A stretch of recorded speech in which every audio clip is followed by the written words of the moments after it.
Pemirsa, selamat berjumpa kembali dalam acara CEO Talks, sebuah acara yang menampilkan para CEO terbaik di Indonesia. Mereka adalah para pahlawan bangsa yang telah membuka lapangan pekerjaan, mendorong pertumbuhan ekonomi, dan menciptakan pemerataan. Ikuti perbincangan saya dengan Dirut PT BNI Tbk, Ahmad Baikuni.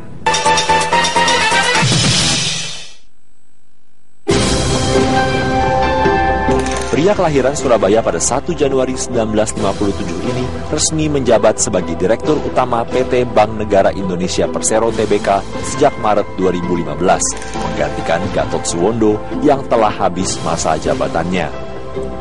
Sebelum menduduki jabatan sebagai Dirut BNI, Ahmad Baikuni menjabat sebagai Direktur Keuangan Bank Rakyat Indonesia. Sebelumnya, ia pun tercatat pernah mengisi beberapa posisi strategis baik di BRI maupun BNI.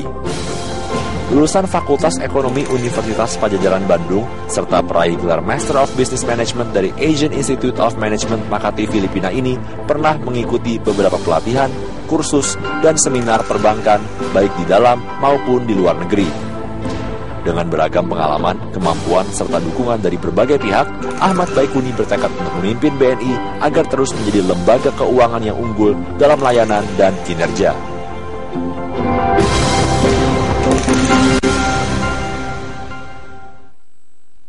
Pemirsa, kita barusan merayakan kemerdekaan Republik Indonesia yang ke-70. Ada satu cerita menarik. Pada masa itu, kita merdeka, tapi belum merasa sempurna kalau kita belum merdeka secara ekonomi, secara finansial. Maka setahun kemudian berdirilah Bank Negara Indonesia. Kan begitu Pak Baikuni? Ini BNI sekarang menjadi PT BNI Tbk, itu bank tertua ya, sudah 69 tahun ya. Bank tertua setelah Indonesia merdeka. Indonesia merdeka. Indonesia 70 tahun, 69. Ya. Tahun depan kita 70 tahun. Tahun 70 tahun. Dan satu-satunya bank yang secara nomenklatur namanya negara, Bank Negara. Bank Negara.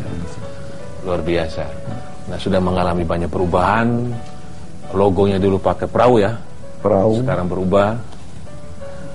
Nah, kemudian juga visinya sekarang ini menjadi lembaga keuangan yang terkemuka dalam layanan dan kinerja. Dalam layanan kinerja. Nah, jadi lembaga keuangan ya. Lembaga keuangan. Itu kalau dalam arsitektur perbankan yang waktu perbankan masih di bawah pengawasan Bank Indonesia, ya.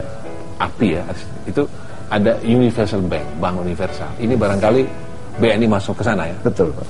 Nah, kenapa itu Pak pertimbangannya? Jadi pertimbangannya begini Pak. Memang kalau kita lihat sekarang kebutuhan dari para nasabah kita ini akan jasa keuangannya ini tidak saja bisa dipenuhi oleh perbankan. Ada kebutuhan-kebutuhan yang lain yang tidak bisa dipenuhi oleh perbankan. Antaranya seperti apa? Seperti life insurance. Kemudian juga seperti multi finance untuk pembiayaan sepeda motor atau mobil. Kemudian juga sebagian nasabah kita kalau usahanya sudah berkembang, mereka butuh mencari alternatif pembiayaan tidak dari perbankan tetapi dari pasar modal. Nah, mereka membutuhkan jasa daripada sekuritas. Jadi ada BNI sekuritas. Itulah yang menyebabkan kami mereview kembali visi kami ke depan, di mana sebelumnya menjadi bank yang unggul, terdepan dan terkemuka dalam layanan dan kinerja, tapi saat ini kita rubah menjadi lembaga keuangan lebih luas. Punya multi finance? Punya multi finance. Punya sekuritas, punya life insurance. Ya. Punya dana pensiun lembaga keuangan, DPLK? DPLK ada. Punya. Kalau DPLK memang itu masih di dalam BNI sendiri. Berarti ini sudah komplit sebagai sebuah lembaga keuangan. Betul. Ya. Nah, sekarang dari perusahaan-perusahaan tadi ada BNI Life, ada sekuritas, yang Tbk baru PT BNI sebagai holdingnya. Nah, BNI ini penyandang nama negara dan kemudian pada tahun pertama mengedarkan ORI, Uang Republik Indonesia. Betul. Dan berperan sebagai central bank. Bisa dijelaskan sekilas? Memang pada saat itu beberapa bank, ya, BNI, kemudian ada bank yang dinasionalisasi seperti BRI, kemudian ada kalau tidak salah itu Bank Dagang Negara gitu ya. Itu masing-masing mempunyai peran sendiri-sendiri. Nah, pada saat itu memang BNI ditunjuk sebagai bank yang mengatur sirkulasi keuangan pada saat itu. Itu sampai berapa tahun, Pak? Rasa-rasanya tidak terlalu lama gitu, Pak. Beberapa tahun aja. Beberapa tahun ya. Setelah itu kita konvert menjadi bank komersial. Dan waktu itu menjadi bank terbesar tentu saja pada saat itu. Betul.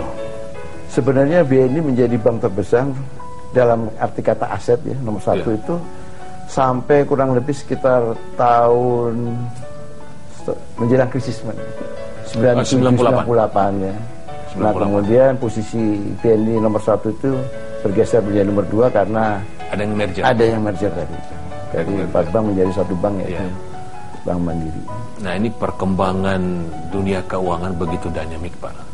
Nah, pada awal kemerdekaan yang sejumlah bank pemerintah besar sampai 98. Pasca 98 krisis itu, bank-bank dulu yang hancur sekarang bertumbuh besar, ada banyak pergeseran. Dan persaing memperebutkan dana masyarakat, memperebutkan nasabah, debitur juga besar. Nah, tapi tentang ini Pak, nanti kita kembali lagi setelah yang berikut ini. Pemirsa, jangan kemana-mana, kami segera kembali.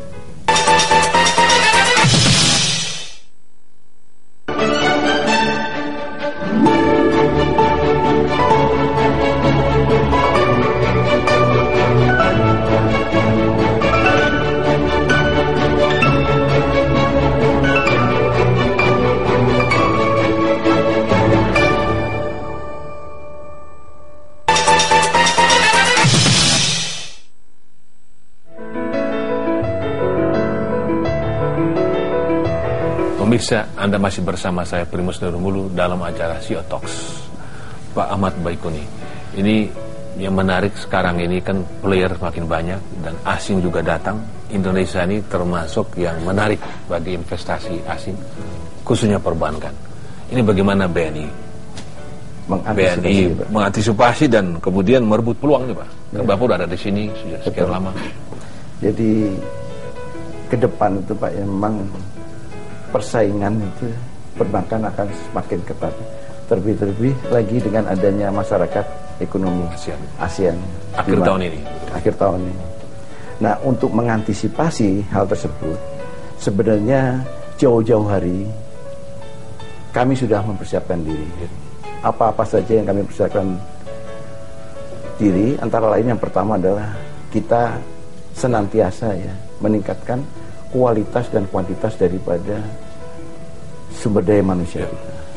Jadi, kenapa memang perbankan itu adalah hal yang paling utama. Memiliki sumber daya manusia yang jumlahnya cukup dan kualitasnya memadai. Kemudian yang kedua, kami melihat bahwa keberadaan jaringan itu sangat diperlukan. Oleh karenanya, setiap tahun itu BNI selalu membuka kantornya untuk memperluas layanan kepada nasabah. Dan untuk mendukung tadi jaringan yang semakin luas, memang diperlukan suatu teknologi. Ini suatu hal yang sangat vital juga dilakukan. Dan ini semuanya ketika hal seperti dilakukan jauh-jauh hari sebelumnya. Nah, yang menarik ini kan tadi dijelaskan membuka jaringan cabang ya. Tapi dengan teknologi ini kita dibantu dan seperti tren dunia menuju kepada cashless society. Nah, ini bagaimana supaya bank itu efisien di samping menentukan pilihan menambah cabang bank, tapi juga menggunakan teknologi sehingga barangkali banknya cabang nggak banyak. Itu bagaimana BNI melihatnya? Nah, sebenarnya kami juga memanfaatkan peluang ya dari regulator. Jadi OJK beberapa saat yang lalu mengeluarkan kebijakan yang disebut sebagai laku pandai. Laku pandai itu adalah suatu kegiatan bank yang bisa dilakukan oleh agen yang ditunjuk oleh bank. Laku pandai, Pak. Itu sebenarnya.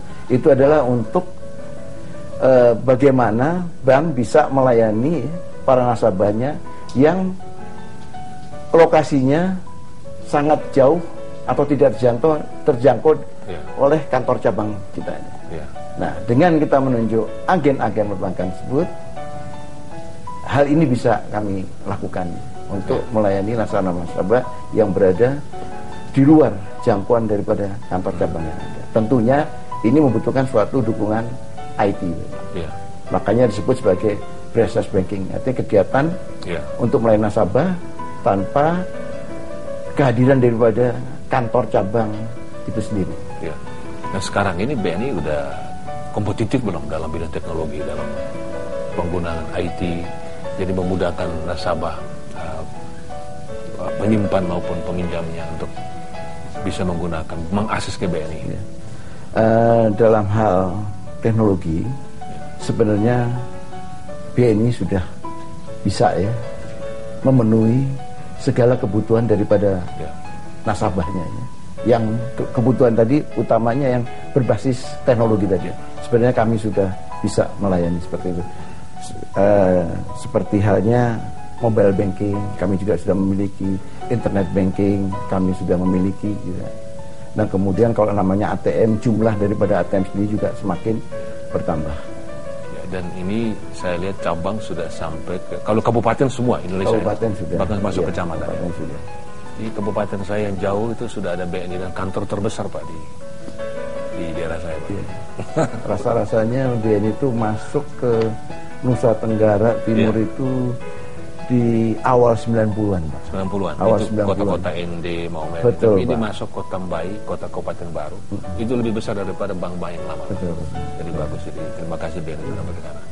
Nah kemudian kalau kita lihat persaingan yang lain tadi disebutkan sumber daya manusia, itu kan penting sekali Pak. Boleh teknologi, kapital, tapi kalau sumber daya manusia kurang memadai, ini bagaimana BNI mempersiapkan sumber daya manusia? Setiap tahun kita selalu merekrut ya.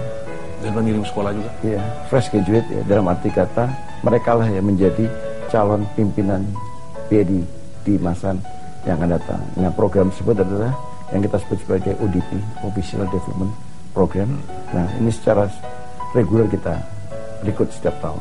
Kemudian setelah mereka mengikuti pendidikan yang kita sebut sebagai ODP, ini kami pun juga selalu mengembangkan baik itu kompetensinya, skill ini terus kami kembangkan. Ya.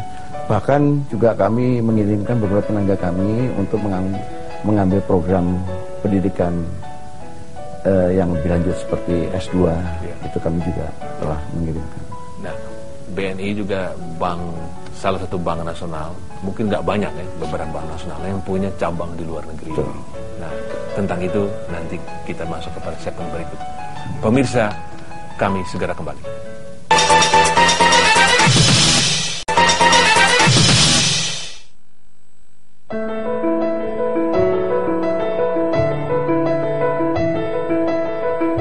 Pemirsa, Anda masih bersama saya Primus Dorimulu dalam acara CEO Talks. Pak Ahmad Baikuni, kita kepingin juga Pak sebagai warga negara ke negara-negara lain. Kita masuk ke kota London, kita lihat gedung-gedung tertulis BNI begitu. Ada nama-nama, apalagi cuma dekat-dekat Malaysia, mesti ada juga di Kuala Lumpur, di Singapura. Ini bagaimana cabang di luar negeri Pak? Saat ini BNI merupakan bank nasional yang memiliki kantor cabang di luar negerinya jumlahnya relatif lebih banyak. Terbanyak saat ini. Di negara mana ya? Antaranya yang pertama di Singapura, kemudian di Tokyo, dan yang terakhir adalah di Seoul, Korea Selatan. Hong Kong sudah. Hong Kong juga sudah. Kemudian di London, sama di New York. Dan Jepang, total kami Osaka. ada 6. Osaka ada merupakan sub-branch daripada Tokyo branch. Iya. Nanti rencana akan menambah lagi kan? Gimana? Ya, kita melihat ya karena filosofi daripada pembukaan kantor cabang luar negeri adalah kita mengikuti kemana nasabah kita ini. Follow the money. Follow the money. Kalau dalam konteks ASEAN, kan kita masyarakat ekonomi ASEAN akhir tahun ini bagaimana? Ini banyak bank dari negara-negara tetangga yang ke sini. Kalau kita lihat dari Malaysia ya sudah ada Maybank, ada CIMB, bahkan banyak sekali yang dari sini dapat. Nah, kita di Malaysia gimana Pak? Di Malaysia ini sebenarnya kita sedang menjajaki Pak mengenai peluang untuk membuka kantor di sana. Ya. Karena cukup menarik ya, tawaran yang diberikan oleh pemerintah Malaysia terakhir-terakhir ini ya, kepada Indonesia melalui OJK ya. Bahwasanya sangat dimungkinkan ya, Bank Indonesia ini membuka kantor sananya dengan mendapatkan license full branch. Artinya apa? Kita bisa menjual segala macam produk perbankan, baik itu kredit, baik itu dana maupun jasa-jasa.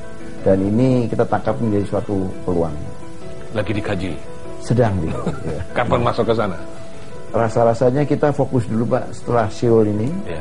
Kemudian kita merencanakan untuk membuka kantor perwakilan yang ada di Myanmar terlebih dahulu. Ya. Karena itu laser yang kita sudah dapatkan. Mungkin berikutnya Myanmar ya. Myanmar.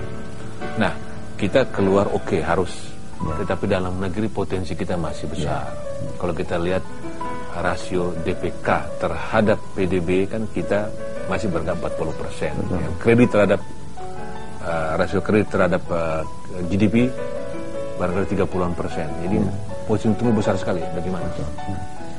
Oleh karena itu memang untuk kita bisa ya mempertahankan pasar kita dalam negeri ya, tentunya keberadaan jaringan itu menjadi suatu hal yang sangat penting. Oleh karenanya tadi saya katakan sebelumnya bahwa BNI ini setiap tahun itu tetap membuka kantor-kantornya. Kemudian untuk melengkapi itu tentunya produk juga harus kita kembangkan gitu ya, untuk memenuhi kebutuhan daripada nasabah itu. Di samping itu juga yang namanya layanan juga harus ditingkatkan. Jadi kami memandang ya bahwa dengan semakin terbukanya pasar keuangan di Indonesia, ini tentunya juga mendorong kami untuk lebih meningkatkan kualitas daripada daya saing. Nah, sekarang BNI kalau lihat dari sisi debitor ya, dana yang disalurkan itu kelas mikro, kecil, menengah dan yang korporasi besar itu bagaimana proporsinya? Kalau untuk dana pihak ketiga ya, memang saat ini kalau kita lihat komposisinya antara dana institusi dengan dana individual, saat ini di BNI itu memang yang masih dominan itu ada dana individual. Itu bagus kan? Ya, sangat bagus ya. Dan kalau kita lihat dana individualnya, ini memang mulai dari segmen yang paling bawah sampai kepada segmen yang paling atas. Nah, kalau kredit gimana Pak? Nah, kalau untuk kredit memang saat ini kurang lebih sekitar 45% sampai 50% komposisi kredit ini didominasi oleh kredit korporasi dan kredit kepada BUMN. Nah, sisanya itu adalah kredit menengah maupun kredit kecil yang jumlahnya kurang lebih sekitar 27%-an sampai 30%.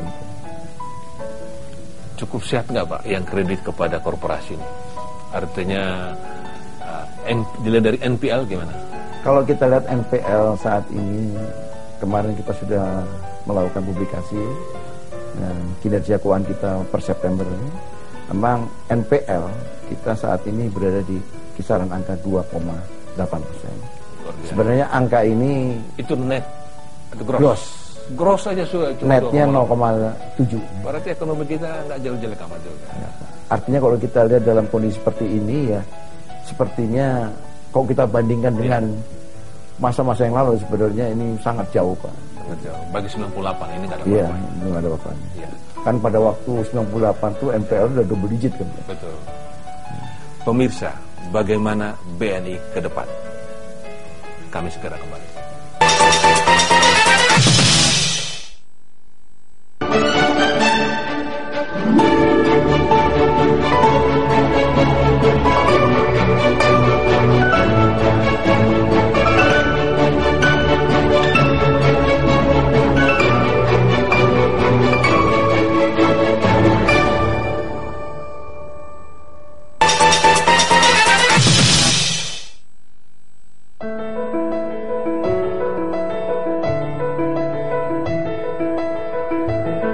Pemirsa, Anda masih bersama saya Primus dari Mulu dalam acara CEO Talks.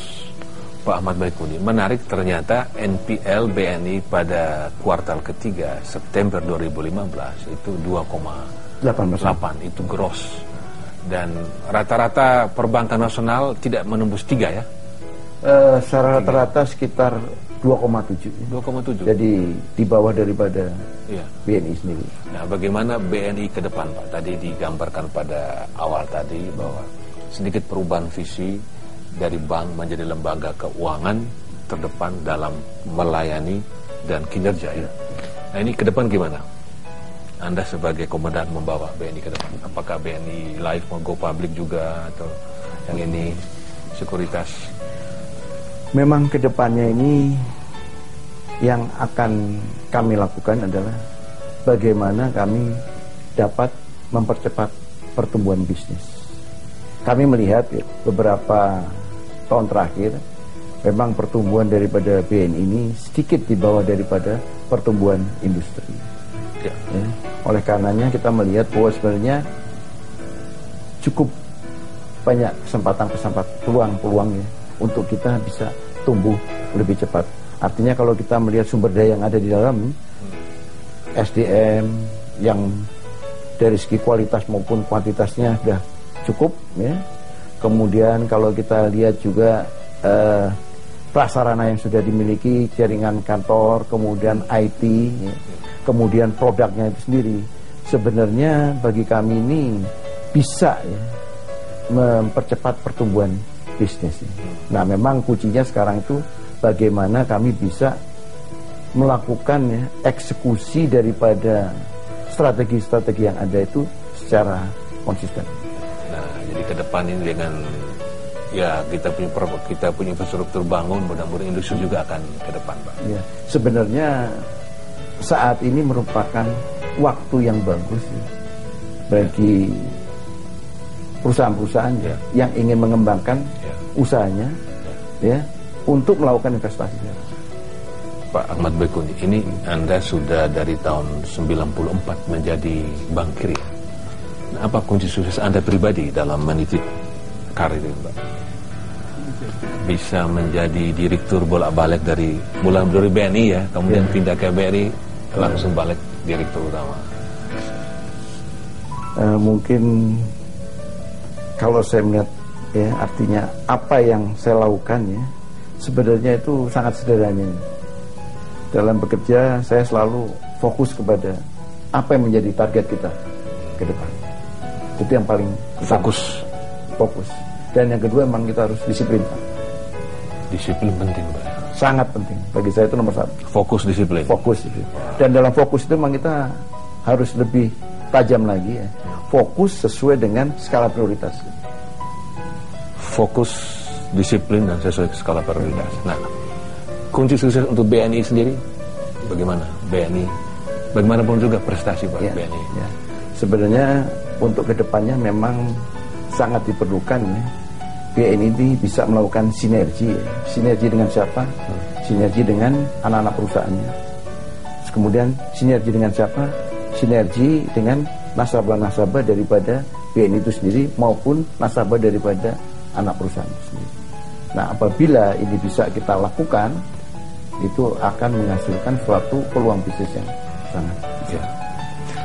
Pemirsa, demikianlah perbincangan saya dengan Direktur Utama PT BNI Tbk, Ahmad Baikuni. Banyak hal yang dijelaskan, tetapi yang perlu kita ingat bahwa BNI punya misi menjadi lembaga keuangan yang terbaik dalam melayani dan memberikan kinerja yang baik kepada para nasabah. Dan menjadi lembaga keuangan ini bagaimana mengkoordinasi anak-anak perusahaan menjadi universal bank ya. Sehingga betul-betul ini memberikan manfaat yang makin baik kepada bangsa dan negara. Kita jumpa lagi dalam acara CEO Talks berikutnya.